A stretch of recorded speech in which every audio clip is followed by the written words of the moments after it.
আপোনালোক ইয়াত যে আইতা এই শ্বাৰ্টটো বৰ চিনাকি চিনাকি লগা নাই নে বাৰু হ'ব এই চোলাটোৰ কথা এৰাচোন এতিয়া এই মহা জেদি ল'ৰাটোৰ জেদ কেনেকৈ ভাঙিব পাৰি তাৰ কিবা এটা কৰা মই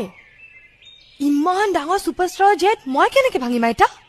পিছে এখেতে কিহৰ জেদ কৰিছে এখেতে জেদ কৰিছে যে এই গাঁৱৰে কোনোবা ধুনীয়া ছোৱালী এজনীৰ লগত এওঁ বিয়া পাতিব এইখন গাঁৱৰ তোমাৰ চকুত আছে নেকি কোনোবা ধুনীয়া ছোৱালী মোৰ দুজনীমান বান্ধৱী বৰ ধুনীয়া মই কিন্তু মদ খাওঁ চিগাৰেট খাওঁ আৰু যিমান বেয়া কাম আছে পৃথিৱীত চব কৰোঁ কিন্তু বিয়াৰ পিছত ৰেডি তেনেহ'লে ঠিক আছে কালি তোমাৰ কিবা কাম আছে নেকি কাইলৈ বিশেষ তেনেকে একো কাম নাই তেনেহ'লে বোলা বিয়াখন পাতি লওঁ ঠিক আছে হা